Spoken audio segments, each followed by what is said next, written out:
बड़ी खबर आ रही है। समस्तीपुर जिले के मूसरी घरारी थाना क्षेत्र अंतर्गत बखरी बुजुर्ग गांव में एक 60 साल के व्यक्ति की संदिग्ध परिस्थिति में मौत का मामला सामने आया है। मृतक की पहचान बालेश्वर शाह के रूप में हुई है।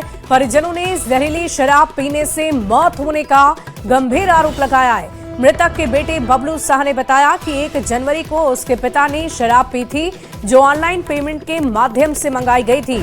शराब पीने के बाद उनकी तबीयत अचानक ही बिगड़ गई। हालांकि परिजनों ने पुलिस को इस बाबत सूचना दिए बिना ही बालेश्वर शाह का अंतिम संस्कार कर दिया है। इस घटना के बाद मृतक के बेटे बबलू शाह की भी तबीयत बिगड़ गई है। परिजनों का दावा है कि जहरीली शराब का असर उसकी आंखों की रोशनी पर भी पड़ा है, जिसकी वजह से उसकी आंख की रोशनी चली गई। फिलहाल बबलू शाह को समस्तीपुर के एक निजी अस्पताल में भर्ती किया गया है, जहां उसका इलाज जारी है। स्थिति काफी गंभीर बताई जा रही है। मामले की जानकारी मिलने के बाद प्रशासन एक्शन में है। एसडीओ और एएसपी ने इस पूरे मामले की जांच पड़ताल शुरू कर दी है। पुलिस ये पता लगाने में जुटी है कि शराब कहां से किस माध्यम से मंगाई गई। साथ ही ये भी जांच की जा रही है कि पुलिस को बिना सूचना दिए अंतिम संस्कार आखिर क्यों कर दिया गया। फिलहाल पुलिस पूरे मामले की गहनता से जांच पड़ताल कर रही है और जांच पूरी होने के बाद ही मौत के असली कारणों का खुलासा हो सकेगा। अरविंद शाह जो उनके गोतिया लगते हैं, पड़ोसी हैं, उनसे शराब मंगवाए थे और उसका ऑनलाइन पेमेंट भी किए थे। मोबाइल के माध्यम से जो है उसको पैसा दिए हैं, जो एविडेंस दिखाए हैं। उसमें 4 टूटी टाइप का ऑफिसर चॉइस मंगाए थे, जिसमें से 2 बबलू शाह लिए और 1 इनके फादर लिए। 1 तारीख के रात में तबीयत खराब हुई तो गैस समझ करके अपना इलाज स्वयं कराए। 2 तारीख को दोनों अपना घर पर रहे और 2 तारीख की रात में फिर से तबीयत जब खराब हुई तो दोनों जो है ये लेकर के समस्तीपुर में डॉक्टर के यहाँ इलाज कराए और फिर वहाँ से ये इलाज कराने हेतु चले गए पटना और इनके फादर का देहांत हो गया, जैसा कि ये बताए हैं, और उनका दाह संस्कार भी इनका परिवार वाले कर दिए। इस क्रम में पुलिस को कोई सूचना नहीं दिए। आज इनकी बबलू शाह की जो है पत्नी आके थाना से सूचना दी और हम लोग के द्वारा बबलू शाह का भी स्टेटमेंट लिया गया है। वही स्टेटमेंट है जो राधा देवी जो बताया गया है। तत्काल संज्ञान पुलिस ली है, केस दर्ज किया जा रहा है और जो प्रदर्श है वहाँ घटनास्थल से जब्त किया जा रहा है। तत्काल एफएसएल की टीम को बुलाई गई है। इस शिकायत के आधार पर ये कांड दर्ज किया जा रहा है। अब आगे अनुसंधान में ये तथ्य आएगा कि उनकी मृत्यु कैसे हुई और इनको कहना है कि थोड़ा आँख की रोशनी कम हुई है, तो उसका भी जांच किया जाएगा। और देखिए इस पूरी खबर के अधिक जानकारी के साथ न्यूज 18 संवाददाता समस्तीपुर से मुकेश कुमार फोन लाइन पर जुड़ रहे हैं। मुकेश, क्या अपडेट है इस पूरे मामले को लेकर? क्या किसी तरह की कोई जानकारी पुलिस की तरफ से अब तक सामने आ पाई है? जी, पुलिस इस मामले में आरोपी की गिरफ्तारी के लिए छापामारी शुरू कर दी है और बबलू शाह जो शराब पीने के बाद बीमार हुए थे, उन्हें परिजनों के द्वारा घर लाया गया और शाम में बबलू शाह को लेकर दिल्ली एम्स में इलाज के लिए निकलेंगे। उनकी आंख की रोशनी में खुद वहां पहुंचा था और देखा, उनसे बात किया तो उनके द्वारा बताया गया आंख से उन्हें कुछ दिखाई नहीं दे रहा है। उनकी आंख की रोशनी पूरी तरह से चली गई है। हालांकि उनकी तबीयत में काफी सुधार हुआ है और इस मामले में उन्होंने बताया कि ऑनलाइन पेमेंट भी किया गया था, जिससे उन्होंने शराब खरीदा था और कैटरा पैक उनके द्वारा लिया गया था और 2 जो डब्बा था शराब का वो पुलिस को भी दिया गया है। और मुकेश, क्या शराब की खरीदारी समस्तीपुर जिले में ही की गई थी? ऑनलाइन पेमेंट ट्रांजैक्शन समस्तीपुर में ही किया गया था या फिर किसी अन्य जिले से शराब मंगवाई गई थी? जिनसे बबलू शाह ने 1 जनवरी के पिता के साथ पार्टी के लिए शराब ली थी, वो उनके पड़ोसी ही है और उनके रिश्तेदार ही लगते हैं जिनके से वो शराब ली थी। उन्होंने बताया कि वो कभी कभार शराब पीते थे और उसी से लेकर के शराब लेते थे और इस बार भी शराब ली और उसी शराब के कारण इनकी तबीयत बिगड़ी। पहले पिता की तबीयत बिगड़ी और पिता की मौत 3 जनवरी को हो गई, जिसके बाद उनका दाह संस्कार कर दिया गया और उसके बाद इनका इलाज चल रहा है और आज शाम में परिवार के लोग उन्हें लेकर दिल्ली एम्स के लिए रवाना होंगे। जी चलिए, बहुत बहुत शुक्रिया मुकेश हमारे साथ जुड़ने के लिए। इस पूरी खबर पर आप लगातार नजर बनाए रखें कि आखिर इस मामले में पुलिस की तरफ से क्या कार्रवाई आगे की जा रही है। बढ़ते आगे, नए साल में सीएम नीतीश कुमार ने अधिकारियों को जरूरी दिशा निर्देश दिए हैं। 2 दिन में सोमवार और शुक्रवार को अधिकारियों को जरूरी रूप से, अनिवार्य रूप से अपने कार्यालय में रहकर लोगों की समस्याओं को सुनना होगा, उनका समाधान करना होगा और इसकी शुरुआत 19 जनवरी से कर दी जाएगी। ये जनता दरबार पंचायत से लेकर सचिवालय स्तर तक आयोजित की जाएगी, जहां फरियादी अपनी समस्याओं को संबंधित विभाग के अधिकारियों के समक्ष रखेंगे। सचिवालय से और अधिक जानकारी दे रहे हैं न्यूज 18 संवाददाता अमित कुमार। बिहार में व्यवस्था बदलने जा रही है। 19 जनवरी से प्रत्येक सोमवार और शुक्रवार को जो है अधिकारी जनता की समस्याओं को सुनेंगे और इसको लेकर के जो मुख्यमंत्री है उन्होंने निर्देश भी जारी कर दिए हैं कि नई व्यवस्था के तहत 19 से बिहार में जो है वो नई व्यवस्था लागू होगी और सोमवार और शुक्रवार को जो अधिकारी हैं सभी विभाग के वो लोगों की समस्याओं को सुनेंगे और सप्ताह में 2 दिन जो है वो जनता से सीधा जो है मुखातिब होना है और ये व्यवस्था जो है पंचायत से लेकर के सचिवालय तक लागू होगा और इन 2 दिनों में सोमवार और शुक्रवार को तमाम जो समस्याएं हैं लोगों की उसे सुना जाएगा। मुख्यमंत्री ने इसको लेकर के सोशल मीडिया पर पोस्ट भी किया है और पोस्ट के जरिए ऐलान किया है। उन्होंने साफ तौर पर कहा है कि नई व्यवस्था 19 जनवरी से प्रभावी होगी और इस संबंध में सभी अफसरों को निर्देश दिया गया है। मुख्यमंत्री ने साफ तौर पर कहा है कि सभी अधिकारी संबंधित विभाग के जो है वो अपने अपने कार्यालय में मौजूद होंगे, कोई बहानेबाजी नहीं चलेगी और जो शीर्ष अधिकारी हैं वो जनता की समस्याओं को सुनेंगे। पंचायत स्तर पर जो ब्लॉक लेवल के जो अधिकारी हैं वो जनता की समस्याओं को सुनेंगे और उसका निष्पादन जल्द हो ये भी प्रयास किया जाएगा। और बताते चलें कि अगर आप जो है अपने सुझाव देना चाहते हैं शीर्ष अधिकारियों को, विभागों को या मुख्यमंत्री तक अपनी बातों को पहुंचाना चाहते हैं तो इसके बेहतर जो है विकल्प भी दिए गए हैं और इसके लिए सीधे तौर पे कहा जाए तो मुख्यमंत्री ने जो जानकारी दी है उसके मुताबिक इस संबंध में आप जो है वो 10 जनवरी तक 4 देशरत्न मार्ग स्थित सीएम सचिवालय को दे सकते हैं, पत्र लिख सकते हैं या फिर ईमेल आईडी के जरिए जो है वो अपनी बातों को रख सकते हैं और ईमेल आईडी जो है वो cm secretariat@bih.gov.in है। इस पर आप अपने ईमेल के जरिए जो है सुझाव दे सकते हैं। QR कोड भी जारी किया गया है इसके लिए। बिहार सरकार जो है वो सिर्फ विकास पर ही फोकस नहीं कर रही बल्कि लोगों को की जो समस्या है वो भी दूर हो, लोग जो हैं वो अपने जो परेशानी है उससे उबर सके, उस तकलीफ को सरकार स्तर पर दूर किया जाए और इसके लिए ये व्यवस्था में बदलाव जो है वो किया गया है। सोमवार और शुक्रवार को जो अधिकारी हैं वो बैठेंगे जनता दरबार में और लोगों की जो समस्या है उसका निष्पादन करेंगे। कैमरा पर्सन संत के साथ अमित कुमार, न्यूज 18 पटना। और देखिए, बिहार के मुख्यमंत्री नीतीश कुमार अपनी प्रगति यात्रा की समीक्षा करने के लिए यात्रा पर निकलने वाले हैं। वहीं दूसरी तरफ तेजस्वी यादव भी खरमास के बाद यात्रा पर निकलेंगे। तेजस्वी की यात्रा को लेकर जेडीयू एमएलसी नीरज कुमार ने निशाना साधा है। नीरज कुमार ने कहा कि हमारे नेता तो अपने काम की समीक्षा करने के लिए यात्रा पर निकल रहे हैं, आप किस बात के लिए यात्रा कर रहे हैं? जो पाप आपके माता पिता ने किया है क्या उसके लिए यात्रा पर निकलेंगे, या जो जमीन आपके माता पिता ने गलत तरीके से अर्जित की है उसकी रसीद कटवाने के लिए आप यात्रा पर जा रहे हैं? जेडीयू एमएलसी नीरज कुमार हमारे साथ मौजूद हैं। नीरज जी, मुख्यमंत्री नीतीश कुमार जो है एक बार फिर से यात्रा पर निकल रहे हैं। उनके भतीजे जो है राजनीतिक भतीजा तेजस्वी भी यात्रा पर निकलेंगे।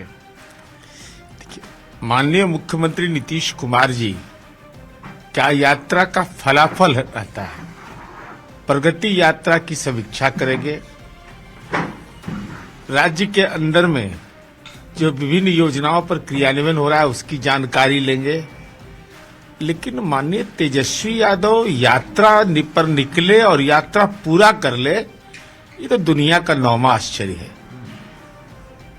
क्या ऐसा क्या है लगता है आपको? नहीं, किसकी गाड़ी, यह भी सवाल है। किसकी गाड़ी, कौन सवारी, कौन कौन साथ में जा रहा है और साथ ही साथ किस बात की यात्रा है। सिरिंज से जो खून खींच लिया गया, राजनीति का खून, राष्ट्रीय जनता दल के कार्यकर्ताओं को, उनको संतावना देने की यात्रा, कि मां पिता के द्वारा अर्जित संपत्ति का रसीद कटवाने की यात्रा। एक तंज भी है कि आखिर यात्रा जो है वो किस लिए कर रहे हैं। नीतीश कुमार तो अपने कामों की समीक्षा करने के लिए यात्रा करते हैं, तेजस्वी की यात्रा का कोई मोल नहीं, ये कहना है नीरज कुमार का। अमित कुमार, न्यूज 18 पटना। और देखिए, एक दुखद खबर है। वेदांता ग्रुप के चेयरमैन और उद्योगपति अनिल अग्रवाल के बेटे अग्निवेश अग्रवाल का निधन हो गया है। ये दुखद घटना न्यूयॉर्क में हुई है, जहां स्कीइंग के दौरान हुए एक हादसे में वो गंभीर रूप से घायल हो गए थे और इलाज के दौरान न्यूयॉर्क के एक अस्पताल में उन्होंने अंतिम सांस ली है। इस हादसे के बाद से परिवार गहरे शोक में है। बेटे के निधन की पुष्टि खुद अनिल अग्रवाल ने सोशल मीडिया के माध्यम से की है। उन्होंने एक भावुक पोस्ट साझा करते हुए लिखा कि आज मेरे जीवन का सबसे दर्दनाक दिन है। उनके संदेश के बाद उद्योग जगत और देश भर से शोक संवेदनाएं आने लगी है। बताया जा रहा है कि अग्निवेश अग्रवाल स्कीइंग के दौरान दुर्घटना का शिकार हो गए थे, जिसके बाद उन्हें तुरंत अस्पताल में इलाजत रखा गया, लेकिन तमाम कोशिशों के बावजूद डॉक्टर उन्हें नहीं बचा सके। अग्निवेश अग्रवाल के निधन की खबर से कारोबारी जगत में शोक की लहर है। कई उद्योगपति, नेता और गणमान्य लोगों ने अनिल अग्रवाल और उनके परिवार के प्रति अपनी संवेदना व्यक्त की है।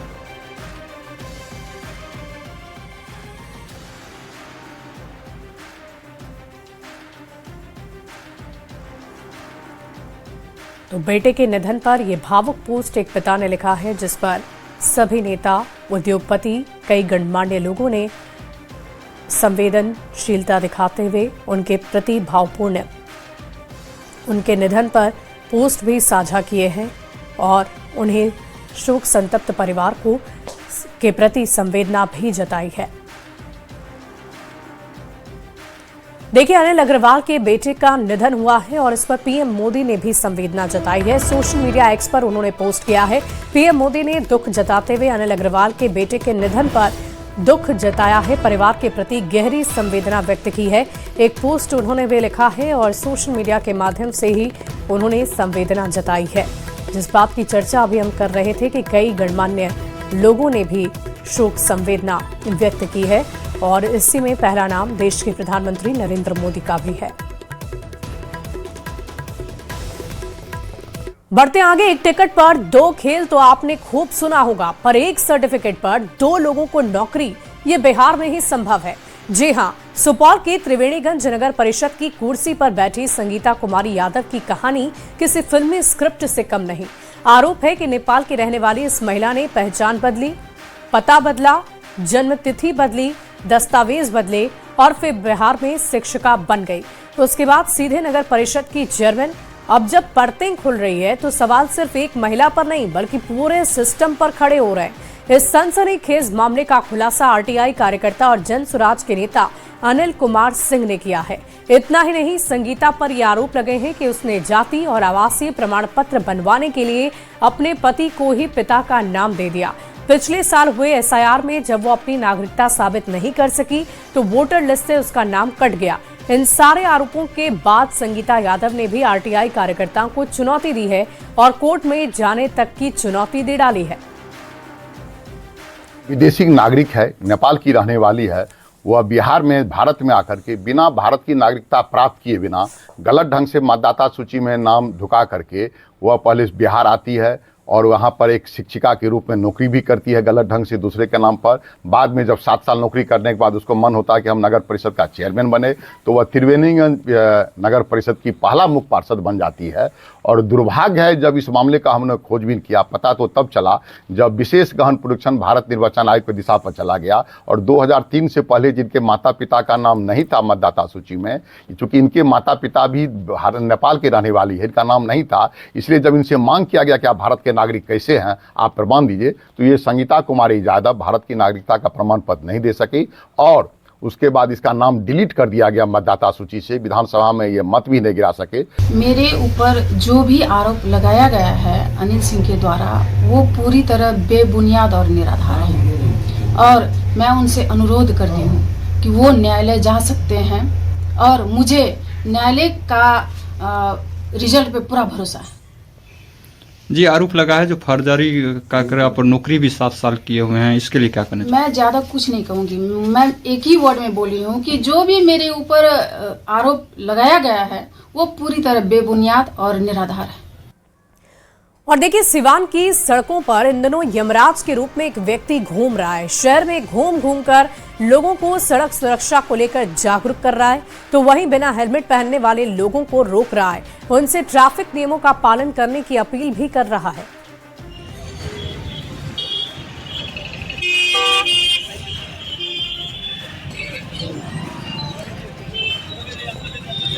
नहीं पहन रहे हैं लोग, उनको मतलब एक्सीडेंट हो जाएगा, चाहे सुरक्षा के लिए उनको एथी कर रहे हैं लोग, जागरूकता कर रहे हैं। अगर नहीं मानेंगे तो उनको हम साथ में आए हैं ले जाने के लिए।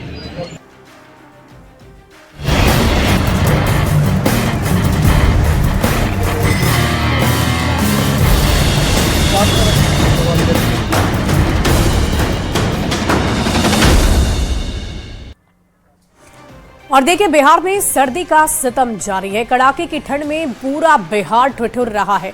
घने कोहरे की चादर से पूरा बिहार लिपटा हुआ है। कई जिलों में शीतलहर का अलर्ट जारी किया गया है। कोल्ड डे को लेकर ऑरेंज अलर्ट जारी किया गया है। कई जगह पर ठंड का रिकॉर्ड तक टूट गया है। मौसम विभाग का पूर्वानुमान, बिहार में अभी और भी ज्यादा ठंड बढ़ने वाली है, इसलिए आप ठंड से बच कर रहें, सावधान रहें, सतर्क रहें, अपने और अपने परिवार की सुरक्षा जरूर करें। कड़ाके की ठंड में पूरा बिहार इस वक्त ठिठुर रहा है। कोल्ड डे को लेकर ऑरेंज अलर्ट जारी किया गया है। वहीं जिलेवार तरीके से अगर बात करें तो अररिया में पड़ रही कड़ाके की ठंड से जानवर भी बेहद परेशान हैं। शहर के चांदनी चौक पर पशु भी अलाव में खुद को गर्म करते हुए नजर आए। उन्हें भी अलाव का सहारा लेना पड़ रहा है। और अधिक जानकारी दे रहे हैं न्यूज 18 संवाददाता सतीश कुमार।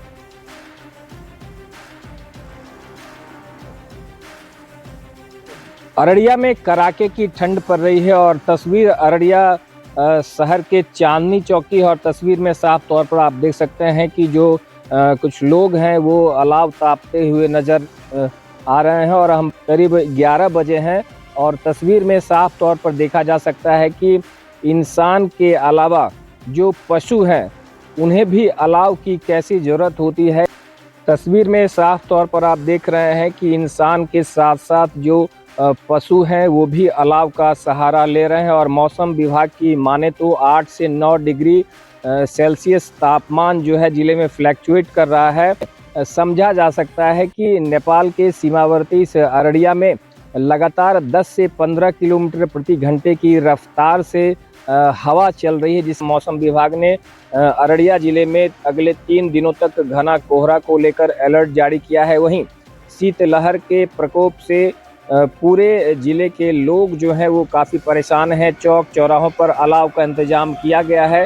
तो तस्वीर में आपने साफ तौर पर देखा कि इस कपकपाती हुई ठंड में इंसान ही नहीं जानवर भी अलाव का सहारा ले रहे हैं। सतीश कुमार, न्यूज़ 18 अररिया। और देखिए, गोपालगंज में ठंड प्रचंड है। पछुआ हवा चलने से न्यूनतम तापमान 60 डिग्री सेल्सियस तक पहुंच गया है। सड़कों पर निकलने वाले राहगीर अलाव का सहारा ले रहे हैं। रोजमर्रा के काम पर निकलने वाले लोग भी बेहद परेशान हैं। उन्हें काम नहीं मिल पा रहा है। व्यवसाय पर भी ठंड का असर पड़ रहा है। मौसम विभाग ने आने वाले दिनों में न्यूनतम तापमान में और गिरावट होने की संभावना जताई है। गोपालगंज में कड़ाके की ठंड पड़ रही है। पछुआ हवा चलने की वजह से लोगों में कनकनी बढ़ गई है। खासकर बाइक चलाने वाले लोगों या फिर रोजमर्रा के कामकाज पर निकलने वाले जो लोग हैं उनकी परेशानी इस कड़ाके की ठंड में बढ़ती हुई नजर आ रही है। दूसरी तरफ चौक चौराहों पर नगर परिषद की ओर से जलाए गए अलाव का लोग ठंड से बचने के लिए सहारा भी ले रहे हैं। ये गोपालगंज के पोस्ट ऑफिस चौक की तस्वीर है, जहाँ पर इस वक्त लोग जो है मॉर्निंग वॉक में निकले हैं और कई ऐसे कामकाजी लोग हैं जो रोजमर्रा के कामकाज पर निकले हुए। लेकिन जिस तरह से ठंड पड़ रही है तो इस ठंड में भी लोग जो है चौक चौराहों पर अलाव का सहारा ले रहे हैं ताकि ठंड से बच सके। वहीं गोपालगंज के डीएम पवन कुमार सिन्हा ने ठंड को देखते हुए 8 जनवरी तक 8वीं तक के सभी विद्यालयों को बंद रखने का निर्देश दिया, यानी कि शैक्षणिक गतिविधियां जो है वो बंद रहेगी। सुबह बहुत ज़्यादा ठंड हो गया है, इसलिए बच्चा लोगों को बहुत परेशानी है स्कूल जाने में। और इस ठंड के कारण घर से कोई निकल नहीं रहा है और सभी काम में बाधाएं पड़ रही हैं। व्यवसाय पर भी असर पड़ रहा है क्या? बहुत ज़्यादा व्यवसाय पर असर है। मार्केट में लोग नहीं आ रहा है ठंड के कारण। ठंड में क्या परेशानी हो रही है? काम धाम मिल पा रहा है? काम धाम नहीं हो रहा है। क्या काम करते हैं? काम यही लेबर वाला काम करते हैं। लेबर वाला काम करते हैं। तो ठंड ज़्यादा है, काम नहीं मिल पा रहा है। तो घर का खुराकी कैसे चल रहा है? चल जाता है कर्ज ले होकर। परेशानी है ठंड में ना। जो रोजमर्रा के कामकाज पर निकलने वाले खासकर मजदूर हैं उनकी इस कड़ाके की ठंड में परेशानी बढ़ गई है, क्योंकि उन्हें काम नहीं मिल पा रहा है और कर्ज लेकर परिवार का भरण पोषण करना पड़ रहा है। ऐसे में मौसम विभाग ने भी कहा है कि आने वाले समय में तापमान में और भी गिरावट होगी और तापमान 6 डिग्री तक जा सकता है। गोविंद कुमार, न्यूज 18 गोपाल। और देखिए, मुंगेर के बाजारों में मकर संक्रांति की आहट के साथ ही तिलकुट की सौंधी खुशबू फैलने लगी है। चौक चौराहों पर सजी दुकानों में गया से आए कारीगर दिन रात तिलकुट बनाने में जुटे हुए हैं। खस्ता तिलकुट से लेकर खोआ और गुड़ चीनी वाले तिलकुट, हर तरह का स्वाद मकर संक्रांति की मिठास में घुल चुका है। दुकानदारों के अनुसार इस बार तिलकुट की कीमत 280 रुपए से लेकर 500 रुपए प्रति किलो तक है। तिलकुट तो मसाला बनवाते हैं, चीनी वाला, गुड़ वाला खाता तो बनता है, वो वाला तो खाना मिलता है, तिल का लड्डू मिलता है, पापड़ी मिलता है। अभी बार सेल होता नहीं है, अभी बार पैसा नहीं, महंगाई है। इसको बनाने में लगता है 12 घंटा समय दिन भर में। 50 से 60 केजी माल बनता है। उसमें गुड़ का बनता है, चीनी का तिलकुट बनता है, खोआ वाला बनाते हैं, तिल का लड्डू बनाते हैं, हर चीज तैयारी करना पड़ता है। तिलकुट लेना है। कैसा रहता है तिलकुट? अच्छा रहता है, खस्ता रहता है, हर साल ले जाते हैं। ले लिए? हाँ, ले लिए। कैसा लगता है यहाँ का खाने का? अच्छा रहता है। और फिलहाल इस बुलेटिन